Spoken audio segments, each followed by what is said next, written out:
Good morning students, ये आपका part 7 video इस चैप्टर का। पार्ट 7 वीडियो में प्रश्नावली 7B पे है और क्वेश्चन नंबर है 15। कह रहा है कि यदि दो समांतर रेखाओं को कोई तिर्यक छेदी रेखा काटती हो तो दिखाइए कि किन्हीं दो एकांतर कोणों के समद्विभाजक रेखाएं भी समांतर होंगी। चलिए मैं इस क्वेश्चन को आपको समझाता हूँ। पहले फिगर हम लोग बना लेते हैं। हम लोग यहाँ पे दो समांतर रेखाएं ले लेते हैं, ठीक है, और इस पर एक तिर्यक रेखा ले लेते हैं, ठीक है। चलिए यह आपका, इसका नाम कुछ दे देते हैं। यह आपकी AB हो जाएगी और यह जो दूसरी रेखा है, दूसरी समांतर रेखा जो है इसके, वह CD ले लेते हैं।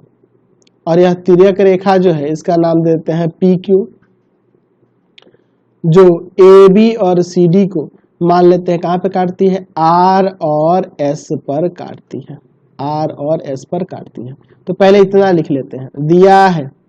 दिया है AB समांतर है CD, ठीक है, AB CD के समांतर है। फिर क्या कह रहा है कि तिर्यक रेखा PQ AB तथा CD को क्रमशः R तथा S पर काटती है, R तथा S पर काटती है। इतना हम लोग दिखा दिए फिगर में, ठीक है। अब देखिए क्या कर रहा है, तो दिखाइए कि नहीं दो एकांतर कोणों के समद्विभाजक रेखाएं भी समांतर होती है। तो एकांतर कोणों के समद्विभाजक यानी देखिए मैं ये एक एकांतर कोण लेता हूं ARS और दूसरा एकांतर कोण RSD। देख लो, ये कह रहा है ना आपके क्वेश्चन में कि नहीं दो एकांतर कोणों का समद्विभाजक, तो इसका समद्विभाजक एक मैं ये मान लेता हूं और इसका समद्विभाजक एक ये ले लेता हूं, ठीक है, और इसका नाम देता हूं, ठीक। यहाँ पे मैं इसको कुछ दे देता हूं X और इसको देता हूं Y। यहाँ पे RX जो है ना, एंगल ARS और ये SY जो है ना RSD का समद्विभाजक है, ठीक है। तो यहाँ लिख देते हैं कि RX और SY क्रमशः RX किसके लिए है, तो एंगल ARS और SY किसके लिए है, SY तो RSD, एंगल RSD का समद्विभाजक है, ठीक है। तो सिद्ध करना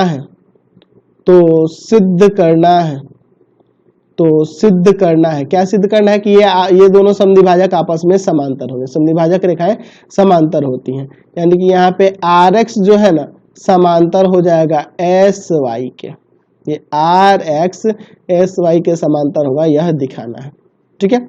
चलिए अब मैं इसका प्रमाण यहाँ दिखता हूँ।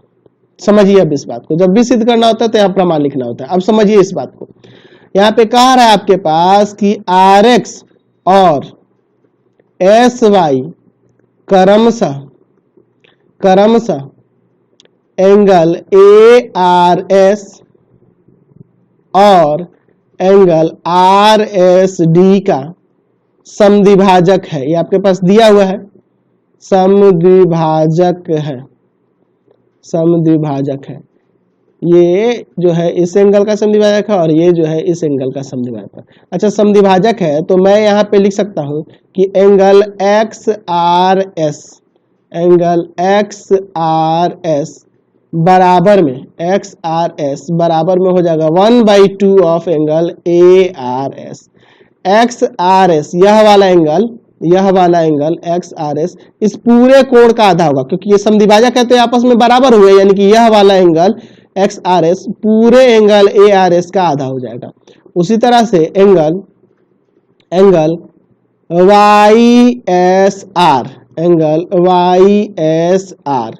YSR भी आधा हो जाएगा एंगल RSD का, क्योंकि समद्विभाजक है ना यह, तो यह समद्विभाजक है तो यह वाला कोण इस पूरे का आधा हो जाएगा। सिंपल सी बात है।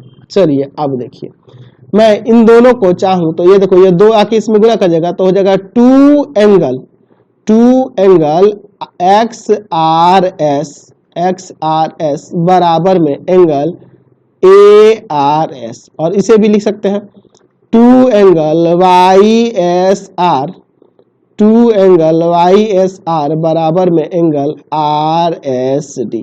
चलिए अब देखो, आप चूंकि आपके पास कह रहा है कि AB समांतर है CD के, यह दिया हुआ है, तो यहाँ पे हम लोग लिख सकते हैं कि एंगल ARS बराबर में एंगल RSD। देखो यह इसके समांतर है, तो ARS यानी कि यह पूरा कोण इस पूरे कोण के बराबर हो जाएगा। कैसे? एकांतर अंतःकोण से ना, एकांतर अंतःकोण का यह युग्म है एकांतर अंतःकोण से, क्योंकि ये भी समांतर दिया है तो यह एकांतर अंतःकोण आपस में बराबर होगा, तो यह आपस में बराबर है। तो इसके जगह पे ARS की जगह पे मैं ये लिख सकता हूं 2 एंगल XRS, और इसके जगह पे RSD की जगह पे मैं लिख सकता हूँ 2 एंगल YSR। तो यहां से 2 से 2 काट देंगे, यानी कि एंगल XRS ये वाला एंगल और एंगल YSR यह वाला एंगल बराबर होगा। तो यह दोनों एंगल जब बराबर हो गया तो इन दोनों रेखाओं के रेस्पेक्ट में, इन दोनों किरणों के रेस्पेक्ट में क्या देख रहे हैं, ये दोनों एकांतर अंतःकोण है। तो एकांतर अंतःकोण के युग्म जब बराबर हो जाएंगे, एक युग्म बराबर हो जा रहा है, तो ये रेखाएं आपस में समांतर नहीं हो जाएंगी। चलिए, तो हमने क्या देखा कि एंगल XRS बराबर में हो गया एंगल YSR। अच्छा, तो यहां लिख सकते हैं एकांतर अंतःकोण के प्रतिलोम से, उसके उल्टा से, ठीक है, विलोम से प्रतिलोम से क्या हो जाएगा, तो जब ये दोनों एकांतर अंतःकोण के एक युग्म बराबर हो गया तो रेखाएं आपस में समांतर हो जाएंगी, यानी कि RX समांतर हो जाएगा SY के। ये हमने प्रमाणित करके दिखा दिया। समझ गए? चलते हैं अगले क्वेश्चन की ओर। क्वेश्चन